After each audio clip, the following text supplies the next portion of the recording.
Hello and welcome back to another episode of the Knock On Podcast, brought to you by Zero Tackle. And Dan, it's been another terrific week of Rugby League. The Sharks are still top of the competition. Souths are still bottom of the competition. Everything's going well. And we're coming into Magic Round. What magic have you got for us this evening? So much magic. Breaking news, literally 5 minutes before we hit record, which is really good timing. Thank you, NRL.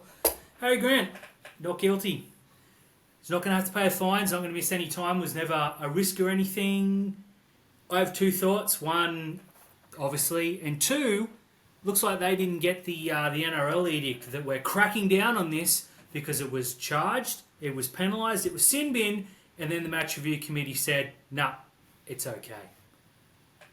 I don't think that is the type of contact on the kicker's legs that they're looking to crack down on.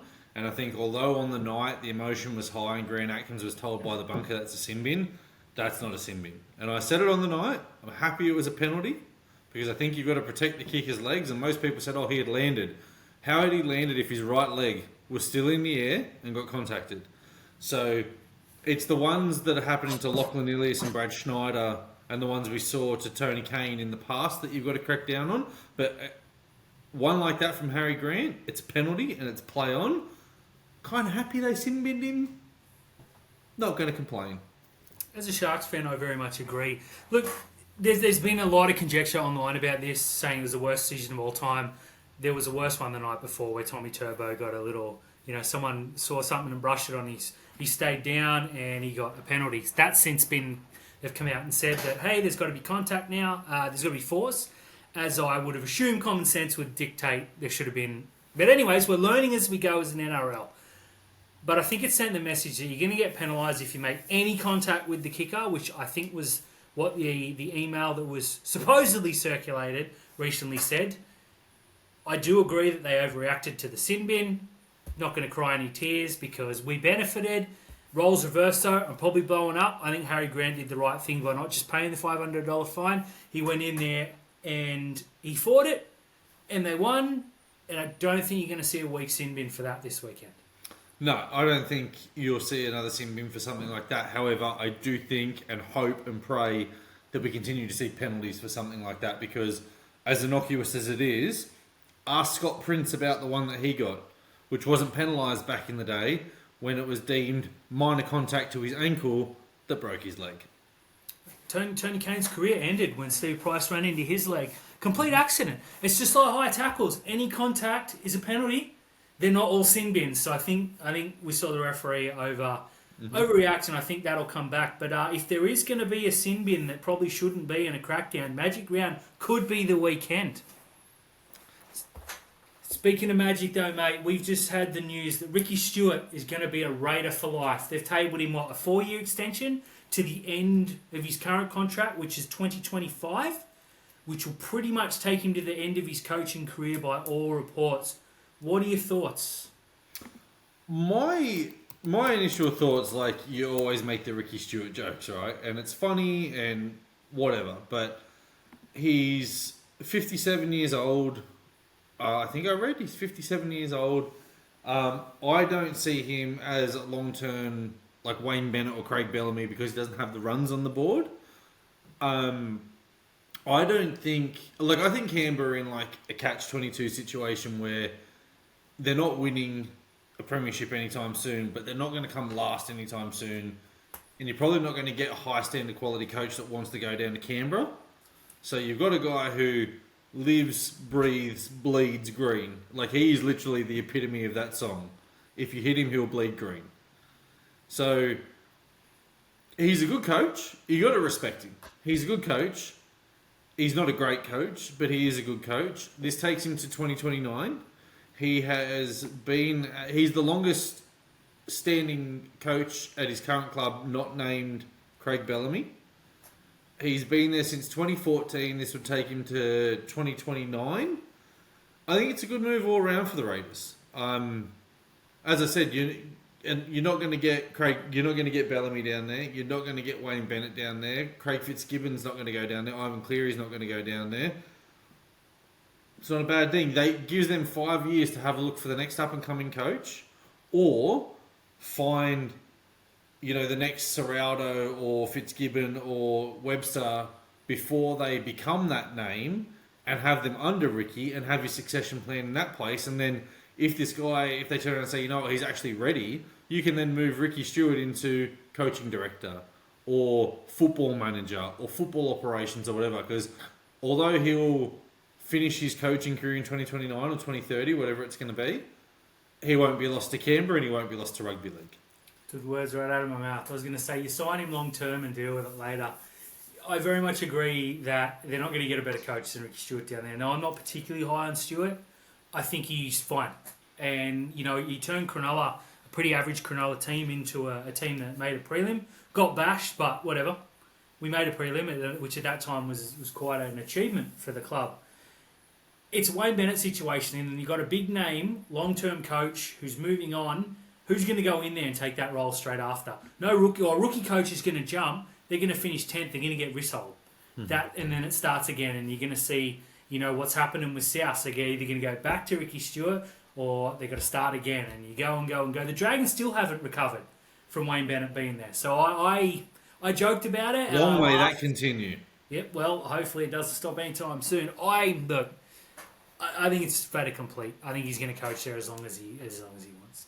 If I was to ask you right now, without you looking, what do you think Ricky Stuart's career winning percentage is? 52? Oh, bang on. Hey, you're guilty. If I was to ask you what his career winning percentage was at Canberra as their coach, what would you say? 45? 52. Did you see that? That's crazy. I know at the Roosters he won almost everything. Cronulla he was good, Parramatta he was terrible, and Canberra. They seem to be in the finals every year. They never seem to be a grand final winning team, except probably 2016 when they blew it. Other than that, and I know they played a grand final, but the Roosters were way better than them. They just don't feel like a team that's ever going to bottom out. They're always going to be good, not great. Yeah, they're in that, I always liken it back to the NBA. They're in the spot that you don't want to be in, that 6 to 10. Because if you're 1 to 5, you're generally pretty good. And if you're 11 to 15, you know that you're tanking for a reason. But 6 to 10, you've got nowhere to go, and that's where the Raiders seem to be. And unless they get that next crop of Meningas, Mullins, Stewarts, Dailies, Belchers, Furners, Clydes come through all at once, spawning, they're just going to be where they are. Well, look, a lot of them do have sons. We've seen it, Wolford. He's not real good, though. No, he's not. Speaking of not real good, I'm glad you set me up for that. An absolute bugbear of mine. Brad Fittler, my old mate, former Origin coach Brad Fittler, has come out and said, well, he's given his thoughts on Origin selection. More specifically, he said that I wouldn't be picking Nicho Hynes and Mitch Moses, which says to me that New South Wales need to pick Nicho Hynes and Mitch Moses right away, because this guy is famous for losing an Origin series and end of year with the best New South Wales side you'll ever see to a Queensland backline of, and I don't mean to be disrespectful here, but Edric Lee, Brenko Lee, and Corey Allen. None of which, one injury aside, but even though, aren't playing first grade. I doubt you could even tell me where Brenko Lee's currently playing his football. Brenko Lee's in the Super League. I couldn't tell you where Edric is. He's at the Dolphins, evidently. Right. Who knew? Who knew? No. Brad Fittler having your say. As a Queensland fan, I want to hear yours before I'm going to get in big time. Look, if you were to believe everything that's going on in the media and Hoops and all those guys allegedly have these big contacts in with Madge, that the Origin halves are almost set in stone to be Jerome Luai and Mitchell Moses for game 1 with Matt Burton on the bench at number 14. My first thought as a Sharks fan, because I'm a Sharks fan before I'm a Queensland fan, my first thoughts as a Sharks fan is great because I don't want any of our boys to be playing. My second thought as a Queensland fan is great. You're putting in a guy who hasn't played rugby league for 9 weeks and wasn't named this weekend. And you're putting in Jerome Luai, who, bar the 2021 season, stinks in Origin. So, it's like that Simpsons episode that says, do the opposite of what Bart says. You've got to do the opposite of what Fittler says. Exactly right. Now, he had all these great ideas, except last year when he came out and threw Nicho Hynes on cold and crucified him. probably ruined the Cronulla season, if we're being totally honest, because Nico was never quite the same, at least for a month after, to the point where Nico's come out and said, I don't know if I'm ready to go back to Origin yet. He came out and admitted that he had no plan for Clint Gutherson, was just picking him cause. And this is a bloke who wants to give any sort of advice, whether it be to Madge directly or in the media. What Madge needs to do, and this is some solicited advice because we're good mates, you need to stop listening to these blokes who oversaw losing teams. You need to block Andrew Johns' number. You need to put Greg Alexander's number on a do not call list. You need to put Brad Fittler on mute in every single way possible. And God, I wish I could do that because the frustration that bloke continues to cause me now. He needs to make these decisions himself and he needs to back himself. If he wants to go Luai and Moses, so be it. I don't particularly care anymore. Origin means nothing to me, except on the night when it means everything. But before then and after, I don't care. Leave the Cronulla players out, that's how much I don't care. More on that a little bit later. But I would say that if he goes with Luai and Moses and loses game 1, he's going to be flicked just as Brad Fittler should have been many, many years before he went too, because that is not what the Blues need. There's some advice, Madge. Take it or don't. I don't care. I gave Michael Maguire the winning formula on Twitter. If anyone has missed that, go and check out my profile. You will see it on there. The reactions to it were hilarious. Certainly were. Now, a little bit of breaking news, as has been the ding today. It seems we hit record 5 minutes before, like, the boys are going to go live. Sitili Tupouniua, the Roosters big man, has been told that he can look around in the, Roosters' haste to sign David Fifita. They've got to make, one player's got to make way. Angus Chrichton was the one who obviously looked like it, being that they're both left-sided. Angus Crichton's come out and said that he'll play second fiddle to no one and he wants to play on the left side. I don't particularly rate Sitili Tupouniua, so I think they might be moving on regardless. But if you're Angus Crichton, what are you feeling now, and what do you think about Tupouniua being told, have a look? Well, I said this, I'm pretty sure I said it last week, but the biggest winner in the David Fifita sweepstakes is Angus Crichton, because he now knows what club has money. Mm-hmm. Because he knows the Dragons have money, he knows the Panthers have money, and he knows the Gold Coast Titans now have money. So Crichton is now in the position where he can turn around and use that as a bargaining chip to the Roosters to go and get the contract, which I don't think he'll get at the Roosters now. Or if he does get it, he's going to have to fight David Fifita and Nat Butcher, and I don't think David Fifita's come down to start on the bench, and Nat Butcher's pretty handy on that right edge, and I don't think Nat Butcher can play off the bench. So I think he's got a decision to make, and it's a pretty easy decision if I'm Angus Crichton, because I'm picking up the phone to Penrith and saying, I'm about to play State of Origin. Played for Australia. I'm the same age as David Fifita. In fact, I'm a day younger than him. What's doing? I was pretty certain, as were most people, that David Fifita was going to Penrith. And when I heard he wasn't, I immediately thought, well, Angus Crichton's going to Penrith. And I am shocked that we haven't seen that linked yet. And probably by the time this drops in the morning, we'll probably have that very link after this Tupouniua. I think the Roosters made a mistake here, because if I'm Angus Crichton, I'm saying, I'm in blistering form. I said I was leaving. I haven't signed anywhere, though. How about it? Okay, he had a bad year last year.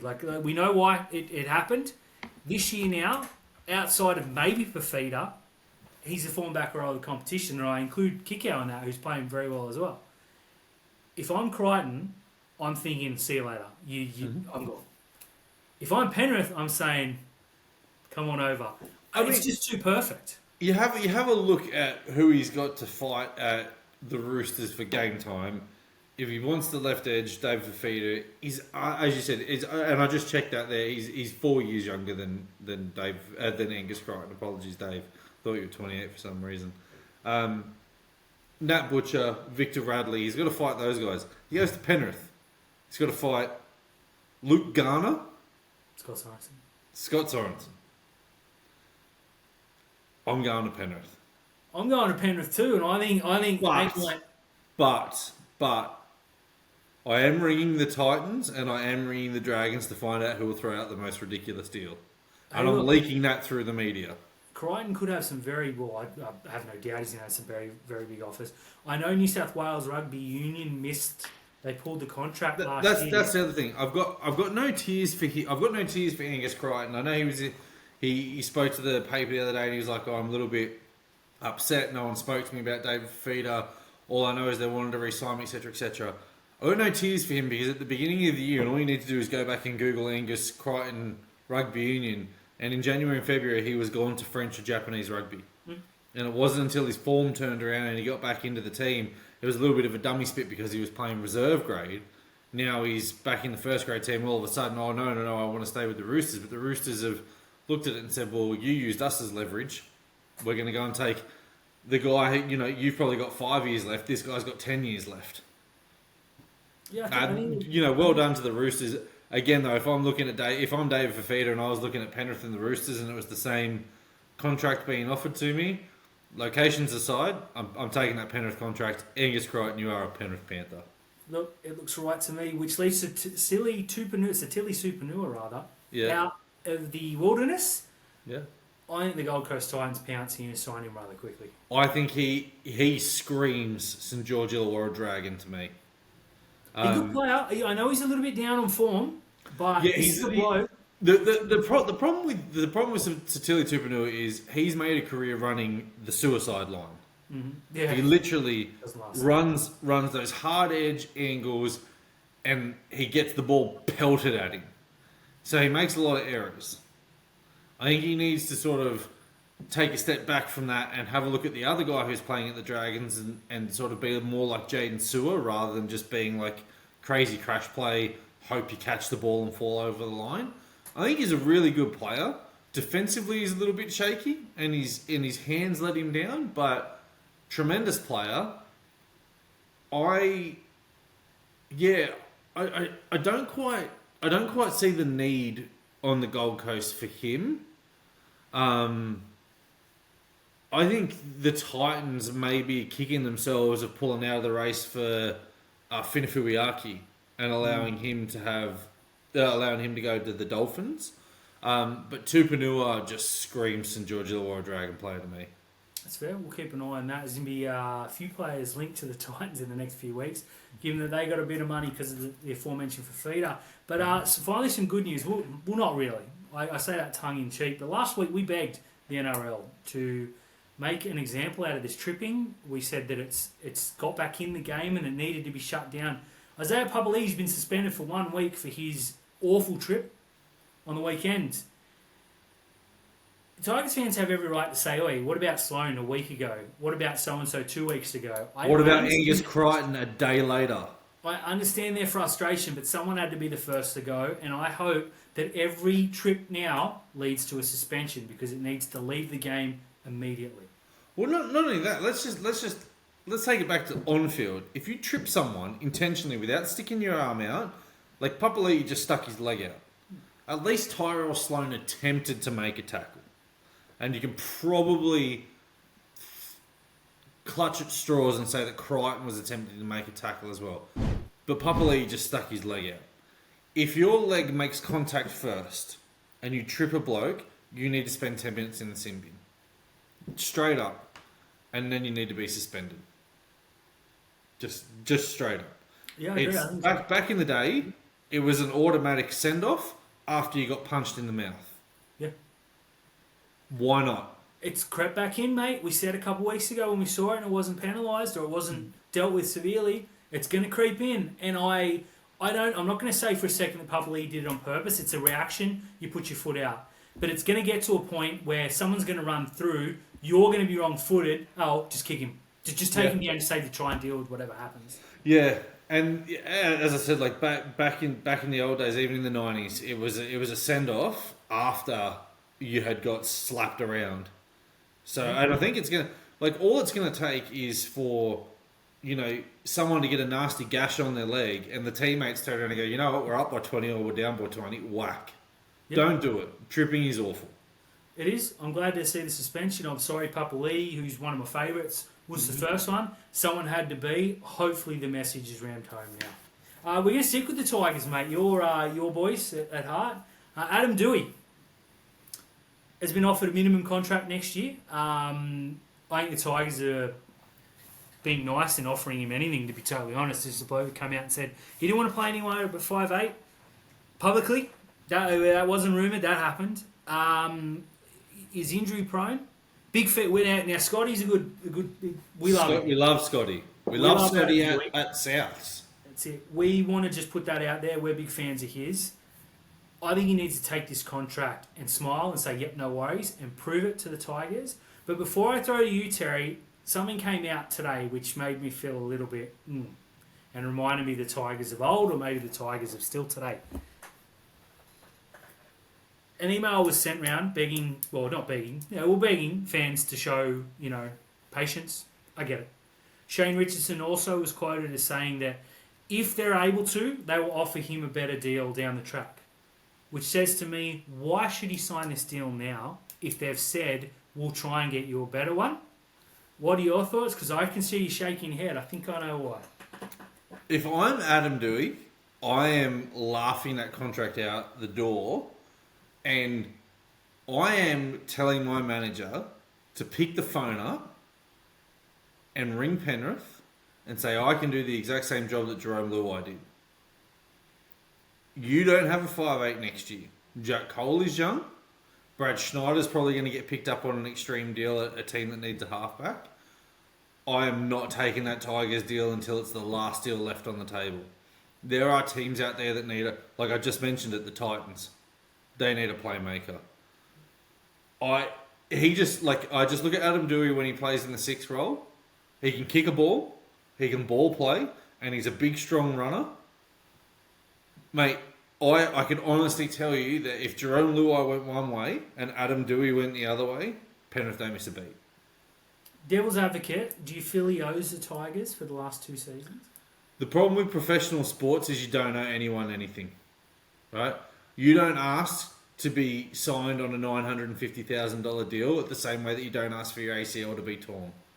So I look at players and say you have one career, and they've signed him on good money, and he's been there for a couple of years on good money, but he's probably got a lifestyle now, and if he can go and get double or triple the money and even still be at $400,000 elsewhere, I don't begrudge him, because he's got one career and one career only, and as you said, he's a little bit injury prone, so I'm not taking the 150 grand. He doesn't owe the Tigers anything.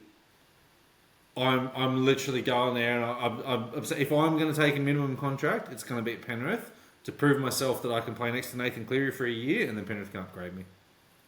Do you think Penrith would do that? I think they would.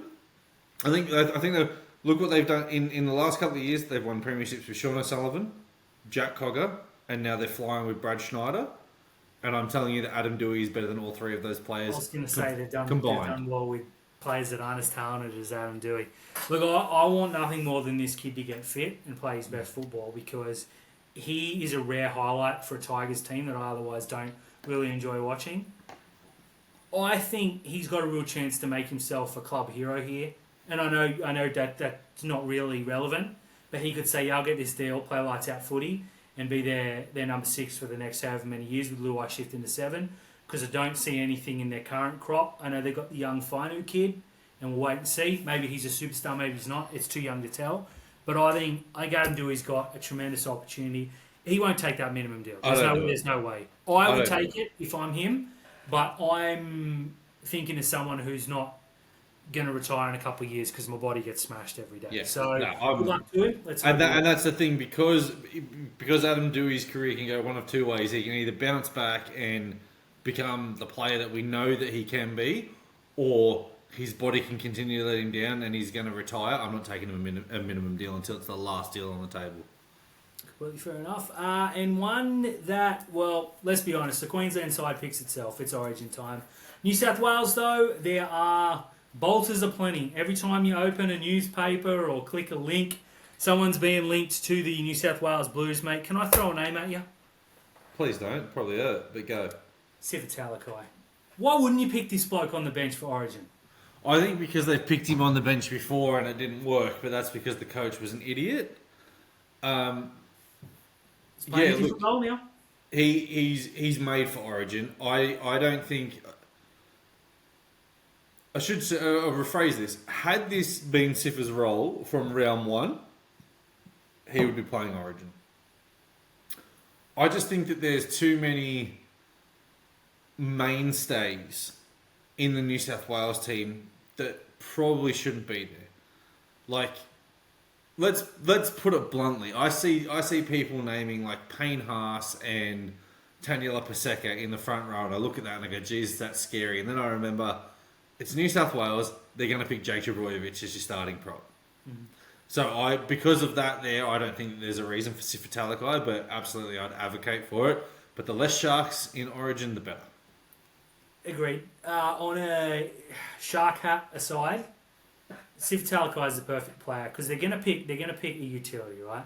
It's either going to be Reece Robson, who can only really play 9. It's going to be Matt Burton, who can play centre or 5'8". I wouldn't be putting him in at lock.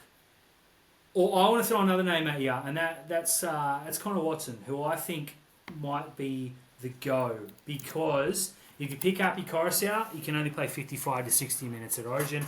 He's proven that. Ken McInnes can't play number 9. I'd be picking Watson, but if you absolutely have to go a forward, it has to be Sifa Talakai because no one else in that thing. You don't want Angus Chrichton defending at centre. Now I know we've sort of led the charge for Talakai moving into the middle because he gets burnt at centre, but this is a last case scenario. I mean, if Bradman Best or Stephen Crichton, who I think have a mortgage on it now, go down injured, what do? Do you move Crichton? Do you move Liam Martin out there and have him get burnt? You pick Sifa Talakai. Now, I'm not a big advocate of picking for, if something goes wrong.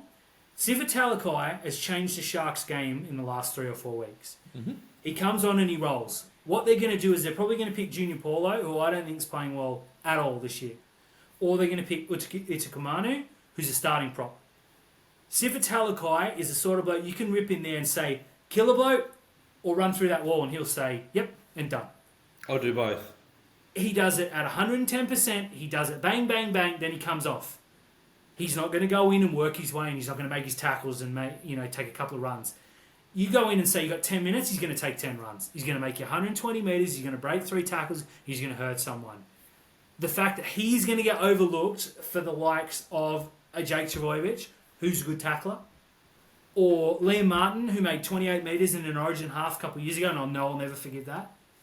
And you got this bloke who would, they asked him, Craig Fitzgibbon went to him and said, "Oi, we know you're forward. You want to play in the centres?" And he said, "Yep." And now he's a centre. They said, "You want to go back to the forwards?" He said, "Yep." And he's come out and said, "I'll play front row. I'll play 18th man. I don't care." No one else in that New South Wales side screams that to me, like if it's there is nothing more valuable than you can have on your bench than someone who can go on in the middle and make 100 metres, or someone who can go into the backs and make 100 metres, and he can do both. Mm-hmm. I think he would be, if you were to pick a bench and say you're going to have 2 forwards, a utility, and a back rower, that your back rower needs to be able to cover multiple positions. It's Sifa Talakai's made for it. He's not going to get picked though, thank God. No, it's great. I want to ask you real quick. Now, Angus Crichton and Liam Martin are pretty much going to be picked. Good. With Olakau'atu as the backup or the reserve back row. I'd pick an Olakau'atu and Crichton. I think Liam Martin goes to the bench. They have to, but there's a lot of these players that we're seeing play out of position. Mm-hmm. Do you pick a bench specialist as a bench role? I know his name's Mart at the moment, but Spencer Leniu is a bench specialist. Is he the sort of bloke you can... Now, I wouldn't pick him because I don't think he's played enough football. But you have to pick the role, which Queensland do. They don't tend to say, like, Ruben Cotter was a bench specialist for a long time before he came in, so I can understand him picking him. But they're not going to pick 7 players who, make 100 or 80 metres a game. They're going to pick animals off the bench. It's just, as a Blues fan, I'm really worried that we're going to fall right back into a Brad Fittler era. They need to pick Talakai and they need to say, "Oh, you go get him." With Spencer Leniu, you need to find out what age he was when he came into Australia, because he was born in Auckland and then he did play for the Minchinbury Jets. He played for the Blues a couple of years ago, though, didn't he? Huh? He was selected for the Blues a few years ago. Spencer Leniu? No, he wasn't. No, he wasn't? Well, no. Can I throw a name at you? Another one, go. Terrell May. Yes. Yes. See, That is a name you can throw at me. That is a name that I do not want in the New South Wales team. he and Mitch Barnett coming off the bench would frighten me. Yeah, and instead you're going to get guys like Jake Trbojevic and Stefano Udukamanu. Don't deserve it. Hello everyone, thank you for tuning in to another episode of the Knock On Podcast, brought to you by our good friends at Zero Tackle, the one-stop shop for rugby league news. It has everything on there. You've got your news, your transfers, your up-to-date contracts list. It's got the best independent writers in the country that love and cover rugby league. People like Dan on this show who just live and breathe rugby league. And Dan, it's the third week in a row I've done it, buddy. Yep. I haven't read your articles. What have you got coming for us? Look, that's completely fair, mate. Everyone else has. Look, there's a big... my rankings are going to drop tomorrow, Terry, and there's a new number one. Melbourne have been knocked off. Oh, is it the team coming first? It's been first for the last 3 weeks, Daniel? Look, it just might be, mate, because Oh, I'm a Jesus. big believer of to be the team, you got to beat the team. Woo. And Cronulla beat the team and they're number one, and I will hear no arguments for it because it's my rankings, and I got lots more Origin watch this week. Every time I click a link, New South Wales are linked to some ridiculous bog average player while there's a Terrell May and a Sifa Talakai sitting there doing nothing. I hate it. I'm going to pick my side, and if we lose, well, I can say, well, I could have picked the better side. I cannot wait to not read it and ask you again next week how it went.